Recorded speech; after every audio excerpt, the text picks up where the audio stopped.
feels like using. Oh, so it's both. Yeah, right on time. So he gets the Minotaur. It was a hit human. Hit human. Okay, so you go for the Beatrix because you get the strong lockdown basic attack. Game 2 would potentially be match point between Falcons APBREN and Aurora. You know, looking at the lineups, interesting calls to come through here for both teams, I would say. A little more standard for Aurora, but on the other side, the flip side, FCAP bringing something, a new flavor, I would say, in a way. It's never as simple as a sweep for our defending world champions. Falcons APBREN yesterday, need I remind you, Joseph, you called that match. Yes. They played the Eve. They played the Eve. Again! When was the last time you remember Eve winning at the highest tier of competition? And you know what's funny? How many times we've seen the Eve banned out? Like, just this week. In the last phase. So there's got to be something there, right? There's something there. But they lost. But they lost, exactly. And here today, they try to bring back from the dead the Alpha Dog 360. Yeah, oh, I love that you still remember it. The jungle. Last time we saw this was in the EXP lane. Yeah. Which, by the way, I personally called out as heresy. You didn't like it. The Codex of Astartes does not support this action, but yet still Kirk won with it. And the reason why was it's a great answer to the Phoveus, right? In lane. But here, Kyle TZ brings it back into the jungle. Wait. Oh, what? Oh! That's a lot of damage. And unfortunately, too much to handle. And now in the mid lane, Few's going to be able to get away. Kyle TZ now part of the fight. I don't know if he gives this call. Spirit of Alpha going to go and find Renegade, but it's just too much. And Flap doesn't have the penalty zone, that level 4 just yet. So they're getting forced out of this mid lane. DK gets that big K. First blood drawn. I mean, good news and bad news. Well, number one, you snowball. As Aurora, you definitely need the momentum boost. The little Shandian for your morale, given what happened in game 1. But bad news is it's just on Ogwin. And you saw that in engagement, in 10-15 seconds of a team fight, or rather a little skirmish, the Alpha didn't blink. Like, that's what you get picking a utility jungler, quote-unquote, in the current metagame. Like, you can take fights and stay in fights. You can stay there, and right now he's going to stay on the turtle. Oh, Demon Kite's going to go in and just swoops in, red trees the turtle away. The knock-up 2 from Renegade, sending them into the air. Few will get a kill on Renegade. Still have to battle it out, though, but they're going to get collapsed down on as Kyle TZ is drawn out as well. Rora comes clapping back, takes the objective, and takes the buff. This is tough for FCAP as Aurora just trample through them. Everything I just said still stands, yes, but what you do miss out on playing, again, a quote-unquote utility jungler, which is slowly but surely, I don't know if you feel the same way, starting to sound like a bad word.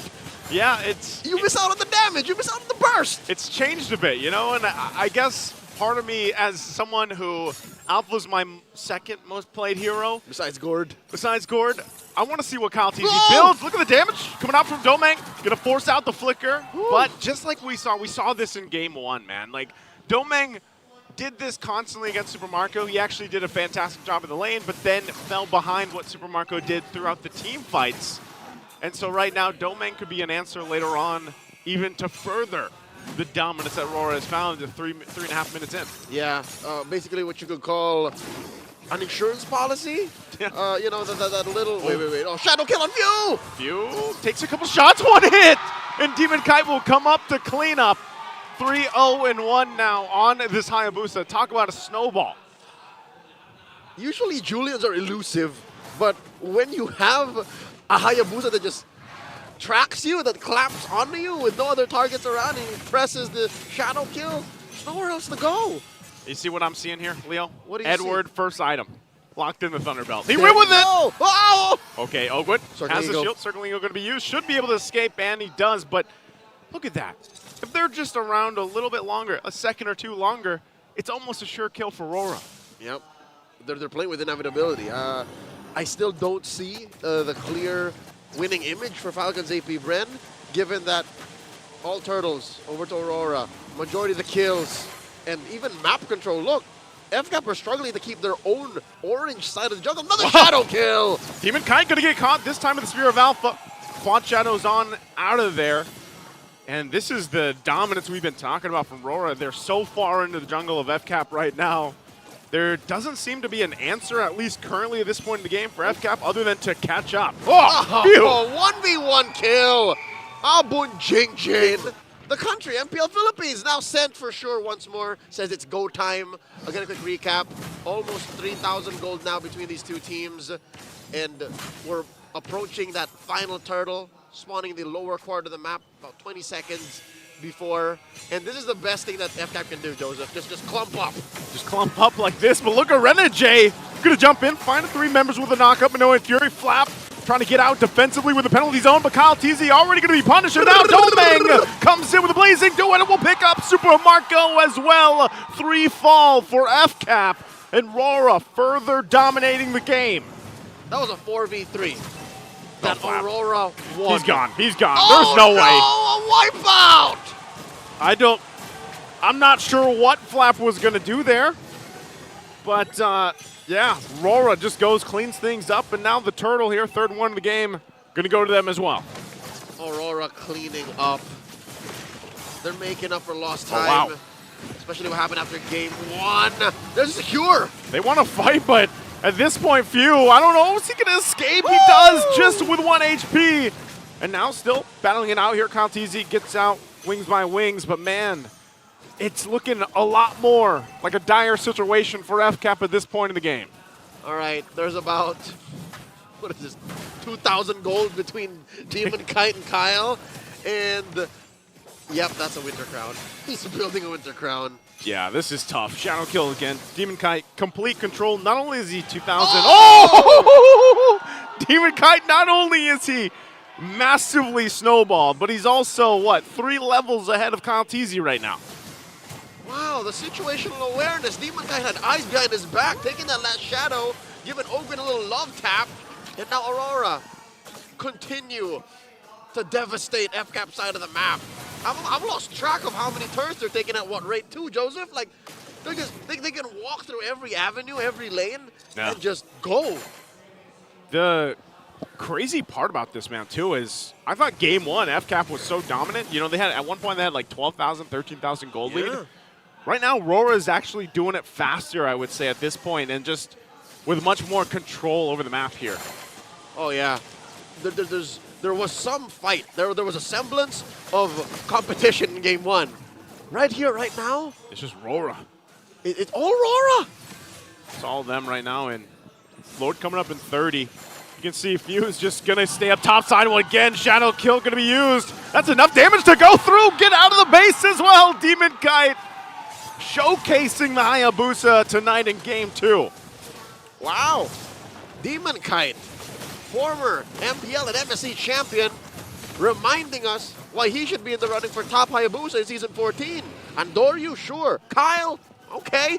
DK, don't forget. Don't forget, 8-0-1. Just picked up the BOD. 8? Did you say 8? It's 8. I know. I had to second look myself as well. That's a kill a minute. Yeah.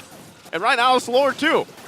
So I don't know, man. I think at this point, FCAP might be just facing the fact that, yeah, we got to kind of just let this, we just got to get to a game 3 at this point, because this, when you look at the composition, and yes, teams have come back from 10,000 gold deficits, maybe, you know, a time or two. Come back from worse. Come back from worse, but with a lineup like this from Rora is what makes it so difficult, because Demon Kite alone, you saw him, and that was against Flap, TZ on a Terizla, plus Ogwin with the Matilda. Like, his Shadow Kill is enough damage to put a threat there, and that's not even considering the fact that we still haven't even talked about Domeng. Yep, look at Domeng, up by about 3,000, and here I was wowing over the 2 between DK and Kyle. 3,000 gold between Bulletproof Marco, who's not so bulletproof now, died once here in this 10-minute bout, and Paldoming. I think this is where that nickname comes through. Yep. Did give him the moniker when he was in action, I believe, for the first time in Season 12. Season 12, yeah. Yep. And now they're bordering 10,000 up, popping these holy shields, left, right, and center, and now they're inside. See what they're able to do. Edward jumps in, Infernal Pursuit. They get the turret on the top side out of here. Uh-oh. Few waiting in the whims on the back. Demon Kite gonna spawn him out, and that's gonna be a Shadow Kill used. The flicker, though, will be enough to keep him alive, but a huge penalty zone jump in comes through. They're trying to defend them in. They get the setups, though. Renegade still healing them up with a motivational roar, and they'll collapse down again. as they go to look to close Game 2 in a dominant fashion, just like FCAP did in Game 1. We go to Game 3. Under 11 minutes. Blink and you miss it. Aurora force us to go all the way. I'm still figuring out what's up with that draft. I'm scratching my head too. I'm sure the panel will have a lot to say about it. I hope so. But